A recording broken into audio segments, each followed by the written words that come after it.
ವೃಷಭ ರಾಶಿ. ವೃಷಭಕ್ಕೆ ನಾನಾ ಅವಕಾಶಗಳು, ಅಭಿವೃದ್ಧಿಗಳು ಇತ್ಯಾದಿಗಳ ಒಳ್ಳೆಯ ತಿಂಗಳು. ಯಾಕಂದರೆ ರಾಶೀಶನು ಶುಕ್ರನ ಅನುಕೂಲ ರಾಶಿಯಲ್ಲೇ ಇದೆ. ದ್ವಿತೀಯದಲ್ಲಿ ರವಿ, ಗುರುವಿಗೆ ಅಸ್ತದೋಷವೂ ಹೋಗಿದೆ. ಹಾಗಾಗಿ ದ್ವಿತೀಯ ಗುರುವಿನ ಫಲ. ಕರ್ಮದಲ್ಲಿ ರಾಹು, ಏಕಾದಶದಲ್ಲಿ ರವಿ, ಬುಧನ ಯೋಗ, ಚತುರ್ಥದಲ್ಲಿ ಸಪ್ತಮಪತಿ ಚತುರ್ಥದಲ್ಲಿ ಕುಜನ ಯೋಗ. ಒಂದು ರೀತಿಯ ಬಂಗಾರದ ಸಮಯ ಅಂತಂತ ಹೇಳಬಹುದು ವೃಷಭ ರಾಶಿಯವರಿಗೆ. ಈ ಕಳೆದ ಎಷ್ಟೋ ತಿಂಗಳು, ಎಷ್ಟೋ ವರ್ಷಗಳಿಂದ ನಡೆದೇ ಇರತಕ್ಕಂತಹ ಅನೇಕ ಸತ್ಫಲಗಳನ್ನು ಈ ಜೂನ್ ಜುಲೈಯಿಂದ ನೀವು ಪಡಿತಾ ಹೋಗ್ತೀರಿ. ಆ ಜುಲೈ ಮಾಸದಲ್ಲಿ ಇದ್ದೀವಿ.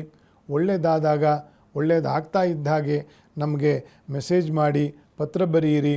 ನಿಮಗೆ ಒಳ್ಳೆಯ ತಿಂಗಳು ಈ ವೃಷಭ ರಾಶಿಯವರಿಗೆ. ಸೀತಾರಾಮದೇವರ ಸೇವೆ, ಅಭಿಷೇಕ, ಅಲಂಕಾರ ಸೇವೆ ಆಗಾಗ ಮಾಡ್ತಾ ಇರಬೇಕು.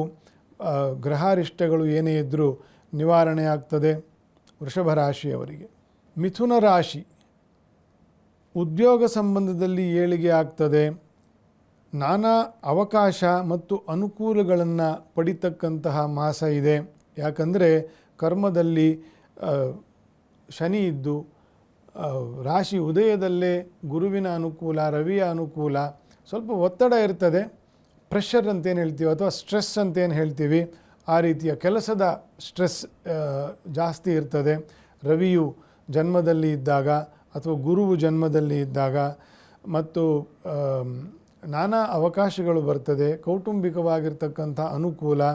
ದ್ವಿತೀಯದಲ್ಲಿ ಇದ್ದಂತಹ ನೀಚ ಕುಜನ ದೋಷವು ಹೋದ ತಿಂಗಳು ಹೇಳಿದ್ದೆ, ಮಿಥುನ ರಾಶಿಯವರು ಭಾಳ ಕೇರ್ಫುಲ್ಲಾಗಿರಬೇಕು ಅಂತಂತ. ಈಗ ಅದು ದೋಷ ಪರಿಹಾರ ಆಗಿದೆ.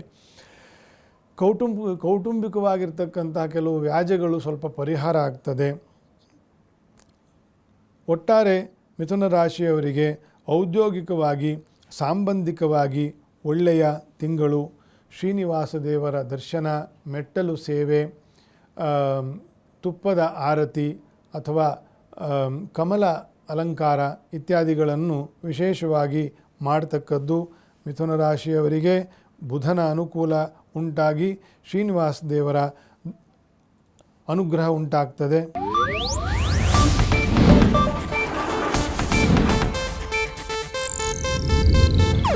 ಇದು ಏಷ್ಯಾನೆಟ್ ನ್ಯೂಸ್ ನೆಟ್ವರ್ಕ್ ಪ್ರಸ್ತುತಿ.